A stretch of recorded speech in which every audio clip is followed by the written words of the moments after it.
Have you ever been in an argument with someone where you are absolutely 100% convinced you're right, only to find out you were both looking at the exact same thing just in completely different ways? Well, it turns out this happens all the time. The way we see the world isn't always the world as it really is. This is all about something called a paradigm, and trust me, understanding it can change everything. So let's dive in. To really get a feel for this, we're going to start with a quick little exercise. It's a classic example, and it perfectly illustrates how our minds can work in funny ways. Okay, so take a look at the screen. Don't think too hard about it, just a quick glance. What's the very first thing you see? Do you see a young woman or maybe an older woman? Go ahead and lock that first impression in your mind. So if you saw the young woman, you might be squinting right now, struggling to see the old one. And if you saw the old woman first, you might be wondering where the young one is. Look how the young woman's chin becomes the old woman's nose. See how her necklace becomes the old woman's mouth. So, who's right here? Well, the truth is, both are right. The image actually contains both. You know, in an experiment, researchers basically primed two groups of students. They showed one group a picture of just the young woman and the other group a picture of just the old woman. Then, they showed everybody this combined image. And guess what happened? Each group almost exclusively saw the image they had just been conditioned to see. It was actually hard for them to even see the other perspective. This is a perfect example of a paradigm. It's our mental map of the world. Right, so this isn't just a neat visual trick. This whole idea of our internal maps has huge real-world implications for our lives, especially when we talk about success and just feeling fulfilled. Let's take a look. The author we're drawing from today, Stephen Covey, he tells this really personal story about being what everyone would call a success. He checked all the boxes. Great career, public recognition, the whole thing. But on the inside, he felt this deep, nagging sense of failure. He knew he wasn't being the husband, the father, or the person he truly wanted to be. Something was just off. And this brings up a really important question, one I think a lot of us have probably felt. Why is it that you can work so hard, climbing that ladder of success, only to finally get to the top and realize your ladder was leaning against the wrong wall the whole time? So, to find an answer, Covey went on this deep dive. He studied over 200 years of literature about success, and what he found was pretty fascinating. He noticed that over time, there had been this huge shift in what our culture even considers success to be. See, for the first 150 years or so, all the talk about success was focused on what he calls the character ethic. It was all about who you are on the inside. But then, around the 1920s, things took a sharp turn. The focus shifted to what he calls the personality ethic, and that's all about how you appear to others. And you can really see the difference clearly here. The character ethic is all about those deep, foundational things: integrity, humility, courage, a sense of justice.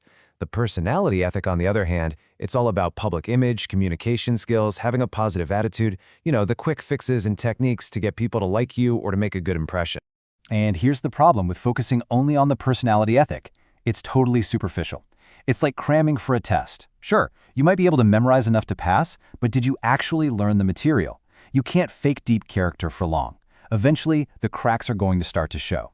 So if you're out there climbing that ladder and feeling unfulfilled, this suggests the answer isn't to just climb faster or try harder using the same old tricks. The answer is to change the entire map you're using. What we need is a paradigm shift. So let's get really clear on this. A paradigm is the lens you see the world through. It's not reality itself, it's your map of reality. And look, if your map of Chicago actually has the streets of Detroit printed on it, it doesn't matter how hard you work or how positive your attitude is, you're still going to be lost. We don't need to change our behavior, we need to change the map. To really feel what this is like in action, Covey tells this incredible story. So picture this. You're on the subway, it's a quiet Sunday morning. You know the vibe. People are reading, some are just resting. It's really peaceful. Then, at the next stop, a man and his kids get on, and they just shatter the peace. The kids are yelling, running around, throwing stuff, even grabbing people's newspapers. I mean, it is total chaos. And the father? He just sits there with his eyes closed like he's completely oblivious. Your irritation starts to build and build until you just can't take it anymore. You turn to him and you say, trying to stay calm, "Sir, your children are really bothering a lot of people. I wonder if you couldn't control them a little more." The man opens his eyes, almost like he's noticing what's happening for the first time, and he says softly, "Oh, you're right. I guess I should do something about it. We just came from the hospital where their mother died about an hour ago. I don't know what to think, and I guess they don't know how to handle it either. Can you feel that? In a single instant, your entire world just flips. Suddenly, you see the situation in a completely different light. All that annoyance, it just vanishes, and it's replaced by this wave of compassion. Your behavior would change automatically, wouldn't it? Because your map just changed. That is a paradigm shift. Okay, so if our personal maps, our paradigms, can be that wrong, what are we supposed to base them on? We need something solid, something real and unchanging to guide us. This is explained perfectly with this amazing metaphor. Imagine a giant naval battleship in the fog. It sees a light up ahead and signals, "Change your course 20 degrees." A reply comes back, "It is you who must change your course 20 degrees." Well, the captain gets angry and signals back, "I am a battleship. I repeat, change your course." The final reply comes through clear as day. "We are a lighthouse." You don't break a lighthouse. You break yourself against it. And that's what principles are. They're like these lighthouses. They are natural laws. They aren't just values, which can be subjective. Principles are objective realities, like gravity, things like fairness, integrity, honesty, human dignity, service. These things are woven into the fabric of any successful society or relationship. And this all leads to the core idea of this whole thing. True, lasting success and fulfillment. It doesn't come from just tweaking our attitude or learning new techniques. That's all surface-level stuff. Real effectiveness comes from what Covey calls the inside-out approach. It means we have to start with ourselves first, with our character, our motives, and our paradigms.